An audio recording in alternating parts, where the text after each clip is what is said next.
Salam. Assalamualaikum warahmatullahi wabarakatuh. Alhamdulillah wassalatu wassalamu ala rasulillah Sayyidina wa maulana Muhammad ibn Abdillah wa ala alihi wa sahbihi wa mawala. Adik-adikku yang berbahagia, hari ini kita kembali melaksanakan perkuliahan statistik dalam hal pembahasan soal statistik yang sudah kawan-kawan kerjakan pada pertemuan sebelumnya. Hal ini dimaksudkan untuk membuktikan sejauh mana tingkat pemahaman kawan-kawan terhadap rumus korelasi produk momen dan korelasi tata jenjang. Ini perlu dibuktikan dengan alasan sebab rumus korelasi produk momen adalah rumus yang paling banyak dipakai untuk saat ini pada kampus kita saat mahasiswa dan mahasiswi mengerjakan skripsi berjenis kuantitatif. Maka diharapkan di akhir tahun ini nanti jika ada yang mengerjakan jenis kuantitatif bisa menggunakan rumus tata jenjang, bisa menggunakan rumus produk momen.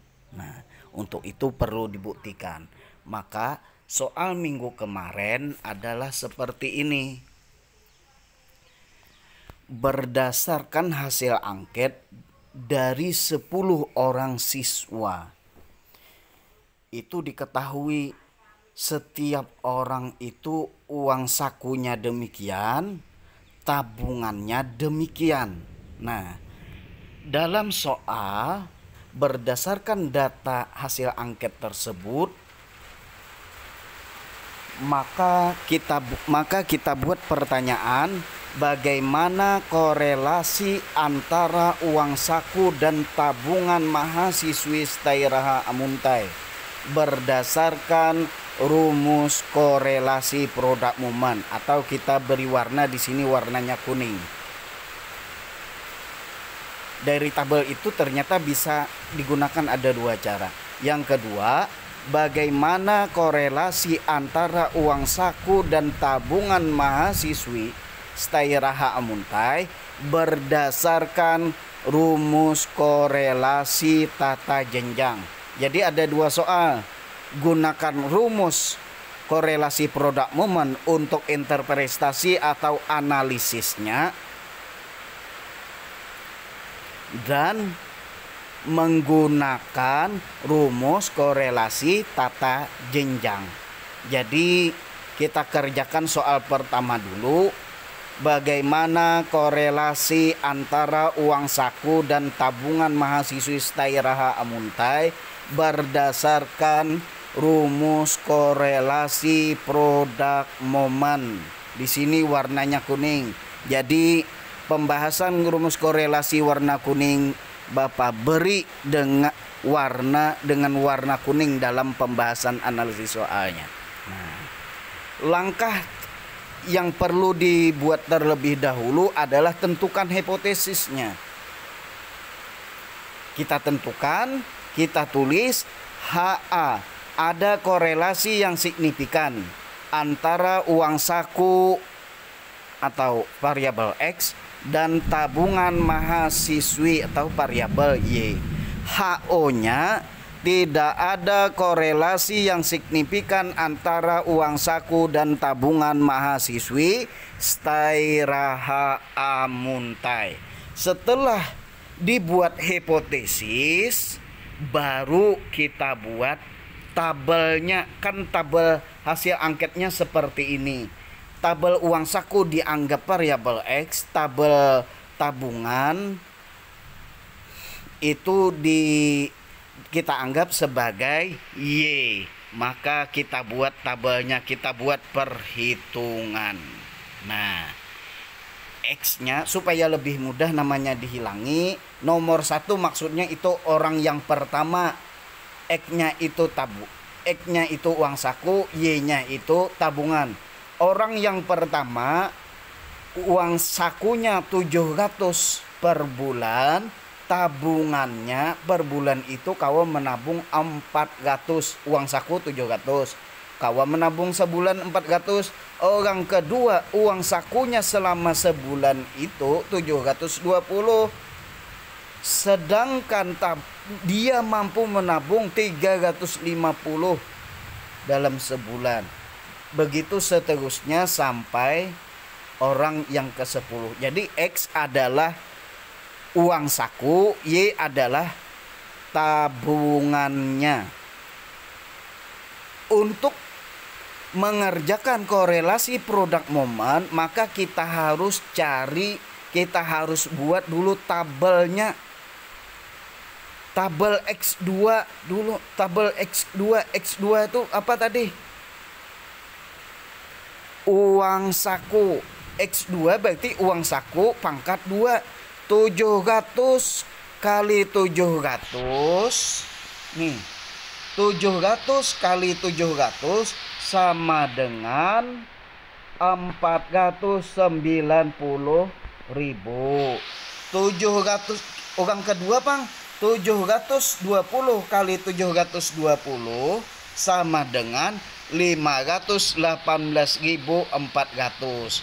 Dihitung sampai orang terakhir. Maka seperti ini jadinya. Jumlah X2-nya 4.914.800. Itu jumlah X2. Jumlah Y 3.710. Jumlah X 7.000.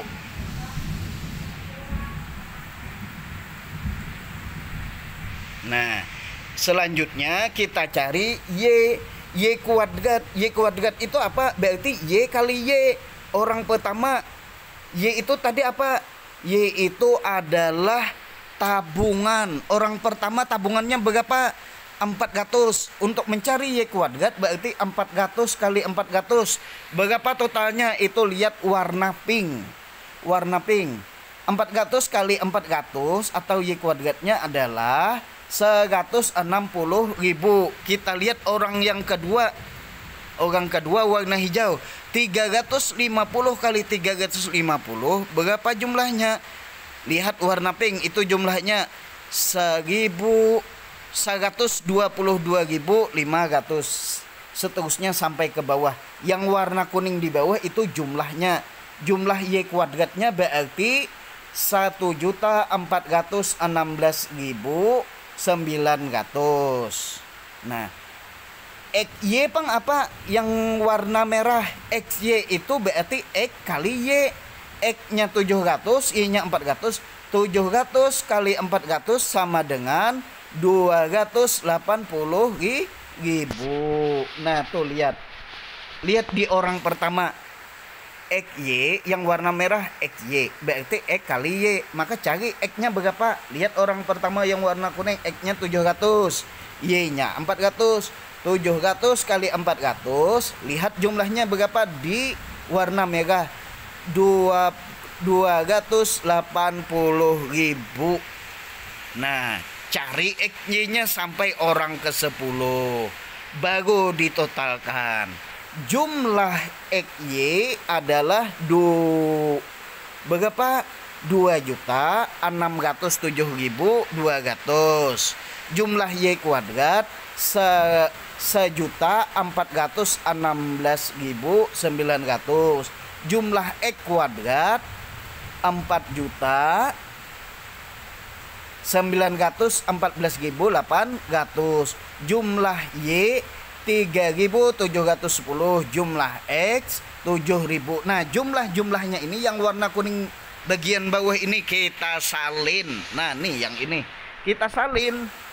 N-nya itu apa? Orang. Orangnya tadi berapa orang? Ada 10.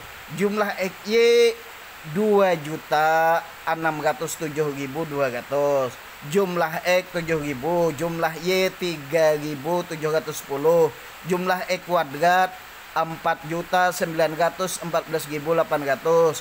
Jumlah Y kuadrat 1.416.900. Kita masukkan ke rumus. Kita tinggal masukkan di rumus aja. Nah, setelah dihitung, ternyata hasilnya demikian. Nah,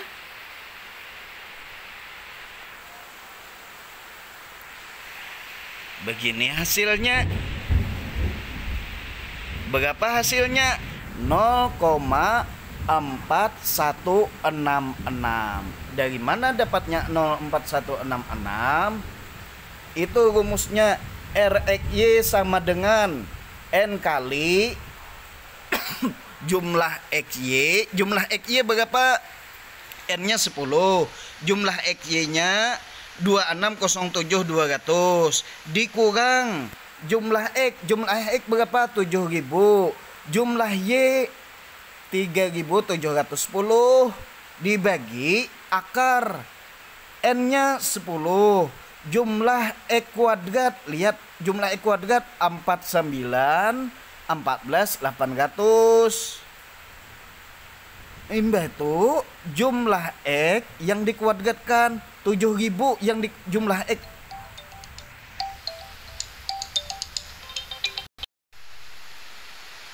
Nah, setelah dihitung hasilnya 0,4166. Nah, jika Anda menjawabnya hanya sampai perhitungan ini, itu sama saja halnya Anda bisa memasak. Apakah masakan itu enak belum dinilai, Anda sendiri belum tahu rasanya. Apalagi orang lain kan bisa hambar, bisa asin. Nah, untuk itu perlu dinarasikan, perlu diinterpretasi, perlu dianalisis secara sederhana dulu, atau dinarasikan, diuraikan, perlu dijelaskan secara sederhana. Secara sederhana kan dibagi 5, 0 sampai 0,20 itu rendah sekali. 0,21 sampai 0,40 sama dengan rendah.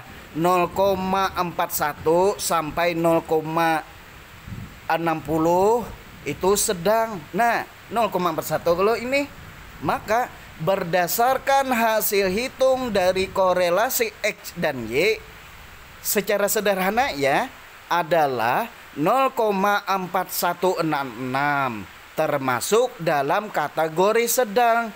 Jika sampai di sini jawaban Anda, berarti jawaban Anda sudah benar, cuma hitungannya masih kasar, masih terlalu sederhana. Menilai kecantikan orang hanya dari lihat wajahnya yang putih. Padahal putih itu kan bisa saja karena bedak, atau jangan-jangan warna dia itu putih karena kejatuhan cat warna putih. Siapa tahu wajahnya hitam, ya kan? Untuk itu perlu kita selesaikan perhitungan dengan menggunakan tabel korelasi produk momen.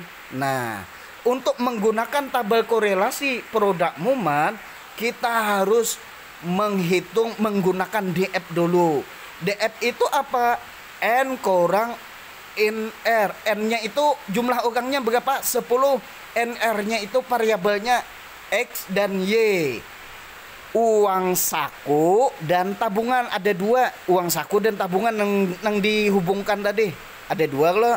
Jumlah orangnya 10. 10 kurang 2 adalah berapa? 8. Maka lihat tabel urutan ke-8. Itu aja. Jadi bukan melihat tabel urutan ke-10, tapi lihat tabel urutan ke-8. Kita lihat tabel urutan ke-8. Tabel urutan ke-8 kita ambil 1%. Berapa urutan ke-8? Nah, 0,765. 5%-nya Bang 0,632. Nah, sama aja pada tinggi. Kita ambil 1%. Ambil 1% maksudnya apa? Taraf signifikansinya, kepercayaannya 99%, peluang salahnya 1%. Nah, kita ambil yang 1% di tabel urutan ke-8. Urutan ke-8 di 1% berapa? 0,765. Kita catat 0,765. Hasil hitungnya tadi berapa? 0,4166. Maka kita dapat simpulkan mana ganalnya, mana besarnya antara hasil hitung 0,4166 dengan tabel 0,765. 0,416. Mana besarnya dengan 0,765? Tentunya besar 0,765. Maka kita uraikan.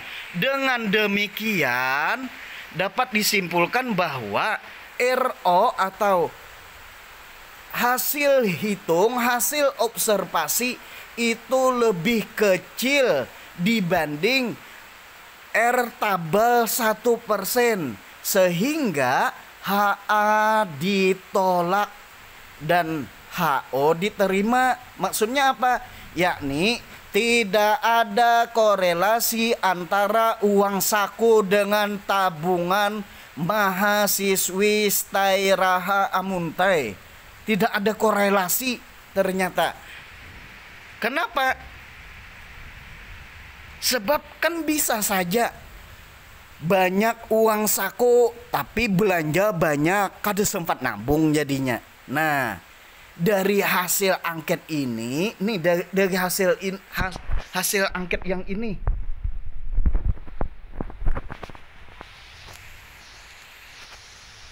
nah ternyata tidak ada korelasi. Padahal si A uang saku 700, kawan nabung 400. Si B uang saku 720, bisa nabung 350. Nah, ternyata tidak ada korelasinya. Kenapa? Coba lihat, si B uang sakunya 720, bisa menabung 350. Lihat si J uang ke-10, uang sakunya cuma 690, tapi bisa menabung 350. Si B lawan si J sama kawan menabung, padahal dari uang saku besar si B. Harusnya si B ini bisa lebih banyak nabungnya. Ya enggak? Nah, makanya jadinya wajar. Setelah dihitung ternyata apa tadi?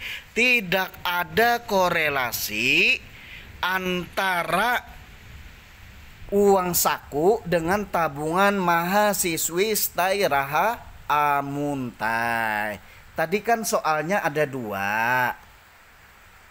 Soal yang pertama, bagaimana korelasi antara uang saku dan tabungan mahasiswi Stairaha Amuntai berdasarkan rumus korelasi produk movement. Hasilnya apa? Tidak ada korelasi antara uang saku dengan tabungan mahasiswi Stairaha Amuntai. Itu hasilnya. Ya. Itu lihat pertanyaan yang berwarna putih. Bagaimana korelasi antara uang saku dan tabungan mahasiswi Stairaha Amuntai berdasarkan rumus korelasi tata jenjang. Nah, rumus korelasi tata jenjang. Kita lihat pulang soal nomor 2. Langkahnya apa? Tentukan hipotesis terlebih dahulu. Bagaimana caranya? HA, ingat A itu ada ya. HA, ada korelasi yang signifikan antara uang saku dengan tabungan mahasiswi. HO, tidak ada korelasi yang signifikan antara uang saku dengan tabungan mahasiswi Stairaha Amuntai.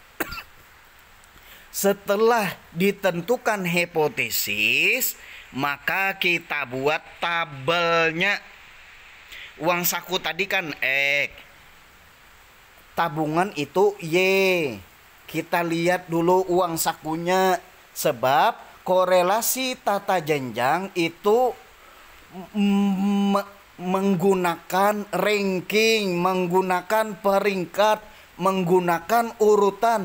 Untuk tahu peringkat-peringkat itu, maka kita harus urutkan dulu. Lihat dulu yang X.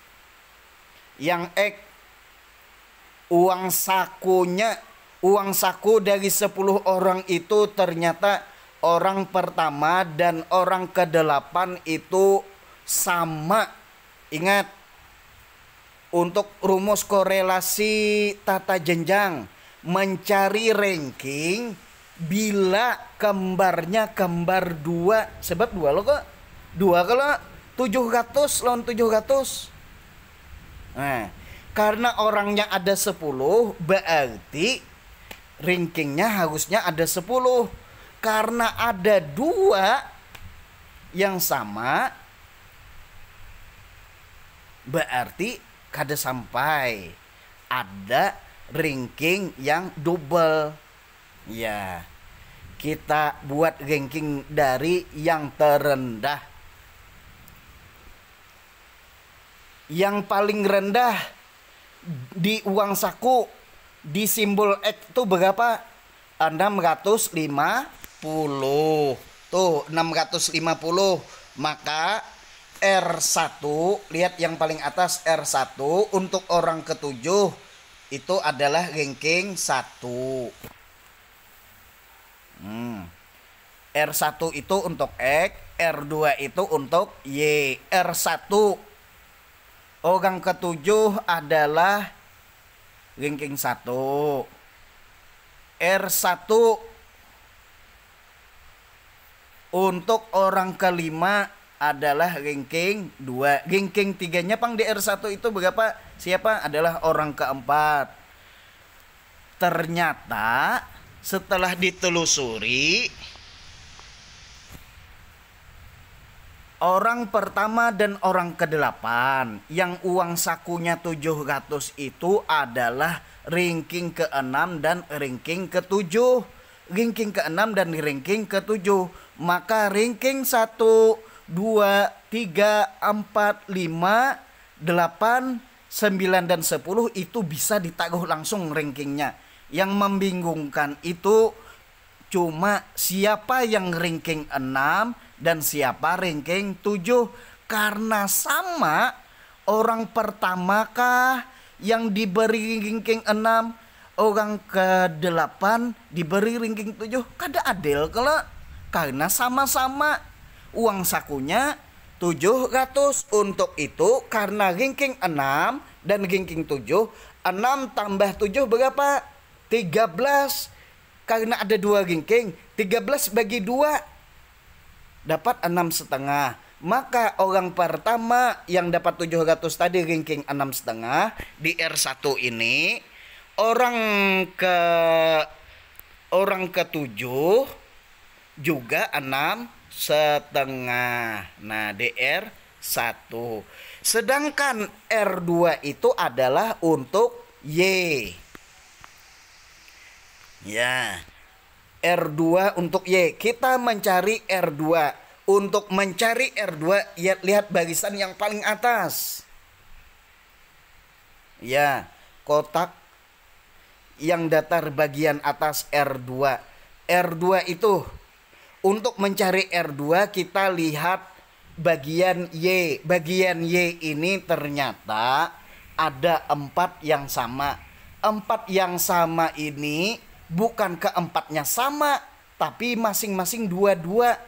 Yang 300, yang bisa menabung 300 itu ada 2 orang. Yang 350 ada 2 orang.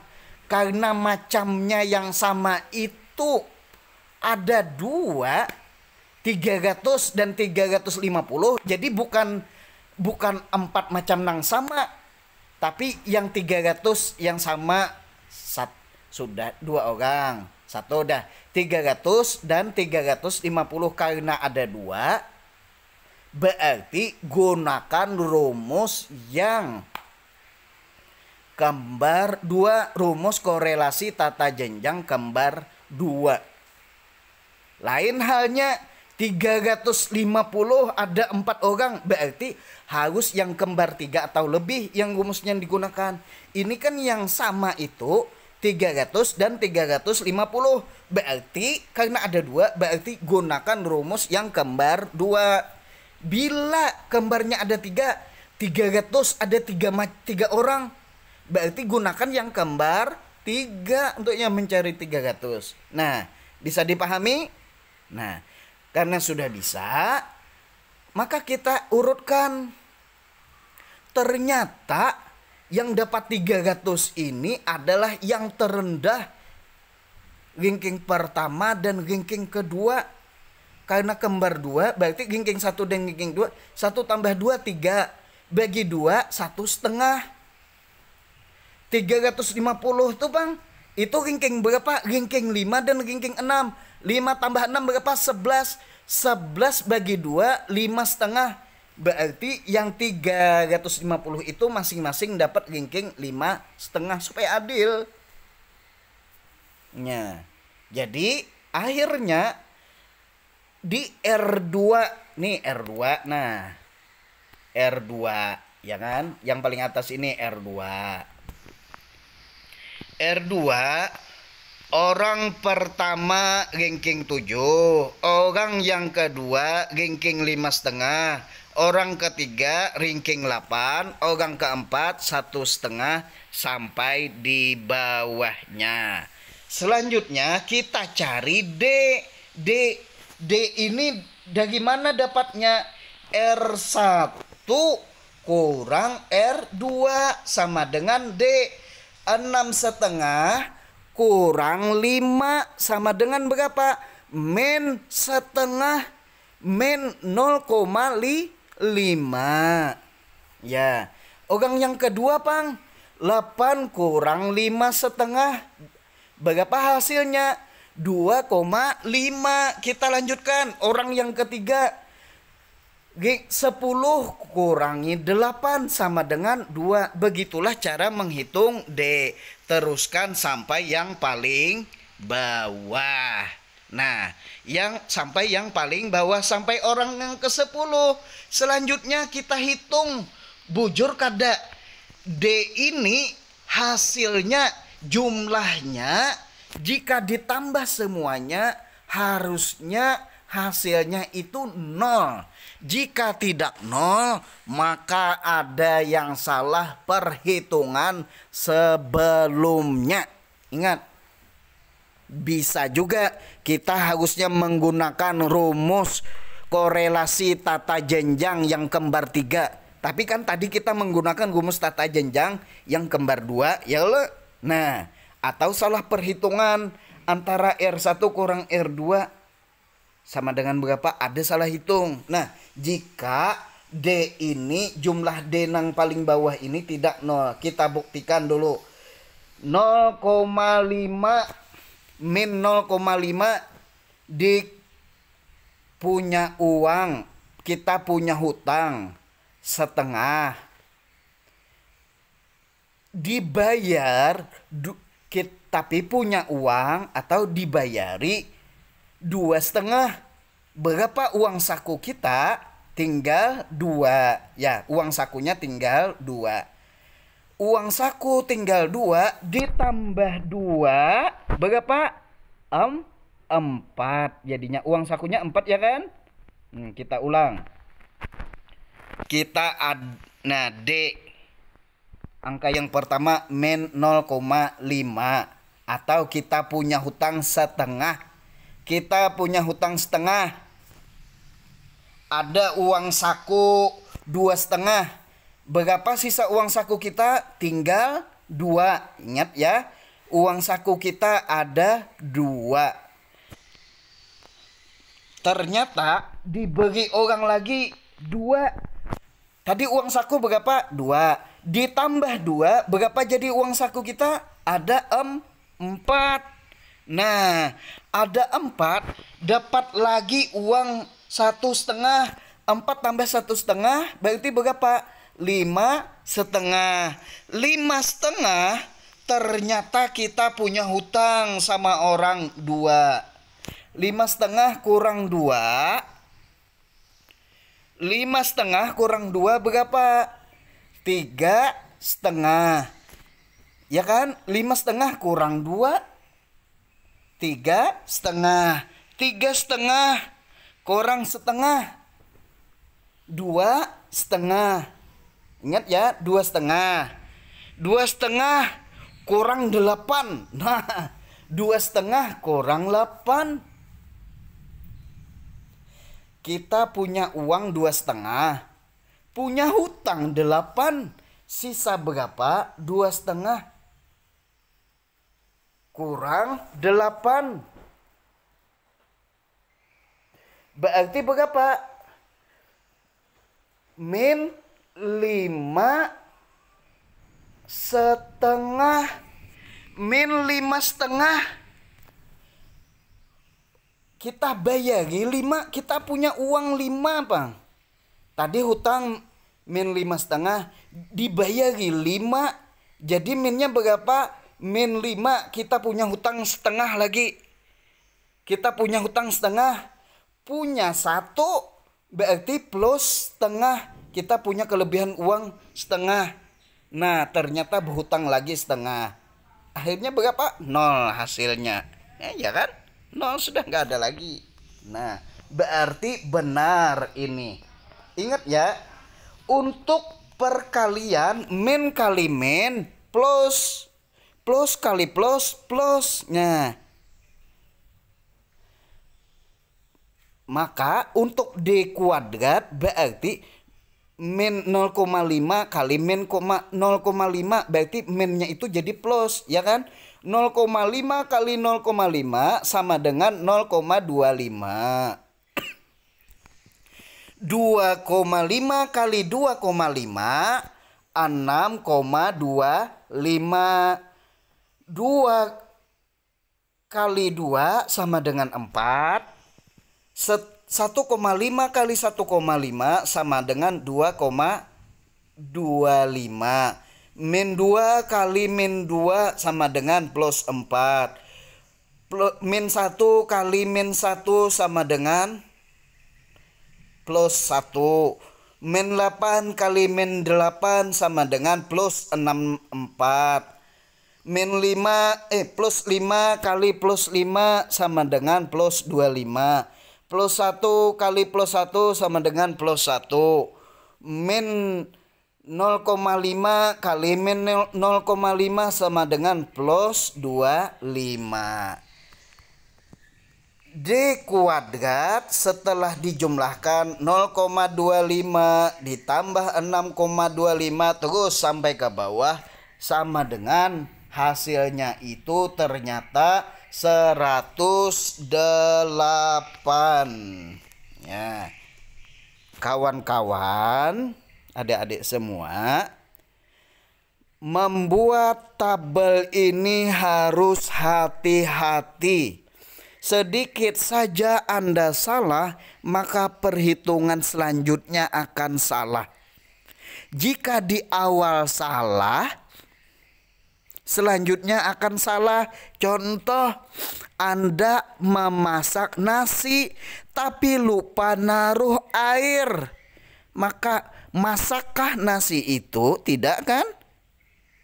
Anda memasak beras tapi lupa menaruh air. Masakkah nasi itu? Masakkah beras itu? Tidak akan masak. Begitu juga dalam perhitungan. Jika kesalahan di awal, maka perhitungan selanjutnya akan salah. Ya. Hasil perhitungan tabel ini ternyata adalah 108. Kita catat. N-nya adalah 10. Jumlah D kuadrat ada 108. Rumusnya seperti ini. Kita masukkan ke rumus. Ya. Hasilnya seperti ini. P sama dengan Satu itu tetap, kurang 6 itu tetap. 6 kali jumlah D kuadrat. Jumlah D kuadrat berapa? 10. Jumlah D kuadrat adalah 108. 6 kali 108 itu kayaknya yang dihitung. Dibagi N berapa? N itu jumlah orang. Orang yang diteliti itu ada 10. Berarti 10 di dalam kurung N pangkat 2, berarti karena orangnya 10 pangkat 2 berarti 100. 100 kurang 1 berarti berapa? 9. Berarti karena 10 kali 9, 9. Nah, hasilnya begini. 6 kali 108 berarti 648.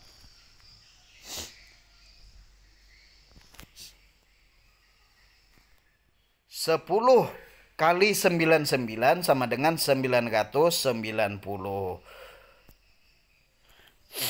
P sama dengan 1 kurang 648 dibagi 990. Jadi 648 dulu dibagi 990. Hasilnya berapa? 0,6545.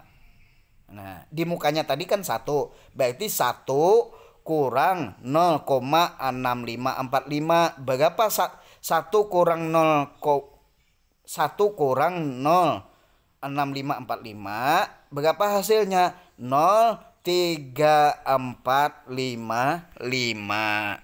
0,3455 harusnya kita nih ada Bapak ada ketinggalan analisis kasar, analisis sederhana, interpretasi sederhana.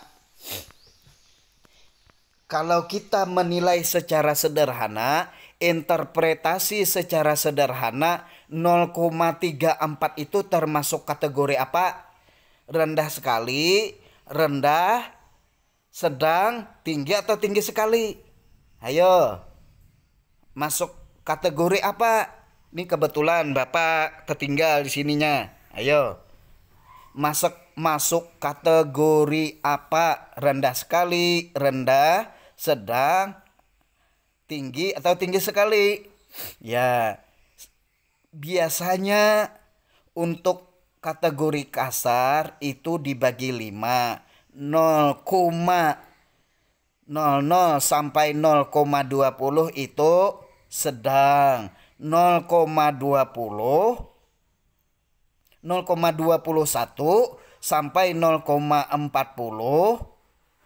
sama dengan rendah. Bukan.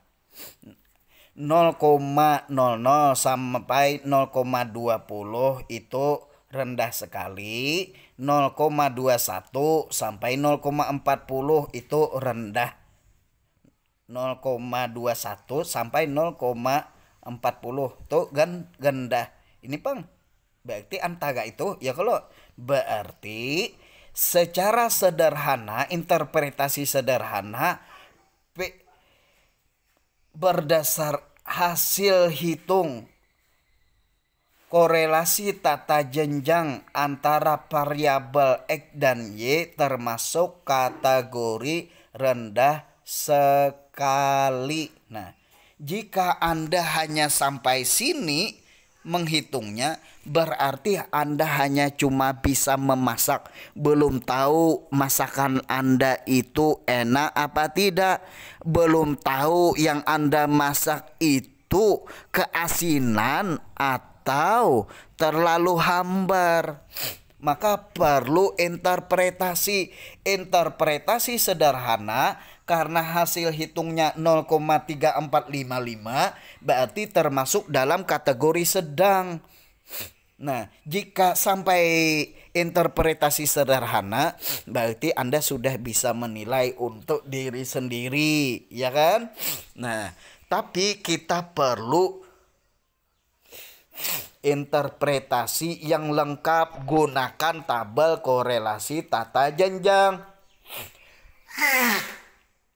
Untuk menggunakan tabel korelasi tata jenjang itu harus gunakan dulu DF.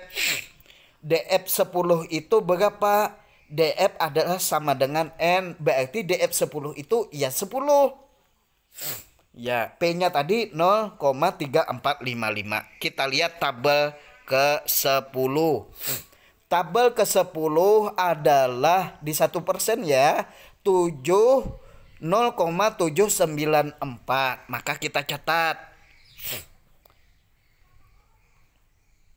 Hasil observasi 3455, hasil hitung 0,3455 atau 3 angka aja boleh, 0,345. 0,345. Hasil tabelnya 0,794. Maka dengan demikian dapat disimpulkan bahwa PO atau hasil observasi korelasi tata jenjang, hasil hitung korelasi tata jenjang lebih kecil dibandingkan tabel korelasi tata jenjang 1%. Sehingga karena lebih kecil berarti HA ditolak, HO diterima. Maksudnya tidak ada korelasi antara uang saku dengan tabungan mahasiswa stay raha amuntai. Nah, ya kan hasilnya sama. Dengan korelasi produk momen tadi tidak ada korelasi antara uang saku dengan tabungannya, dengan tabungan mahasiswi. Berdasarkan korelasi, hitungan korelasi tata jenjang juga sama. Tidak ada korelasi antara uang saku dengan tabungan mahasiswa stay raha amuntai. Dengan demikian selesai pembahasan ini, selesai pertemuan kita. Silahkan disimak ulang supaya lebih paham. Demikian, salah hilap mohon maaf. Wassalamualaikum warahmatullahi wabarakatuh.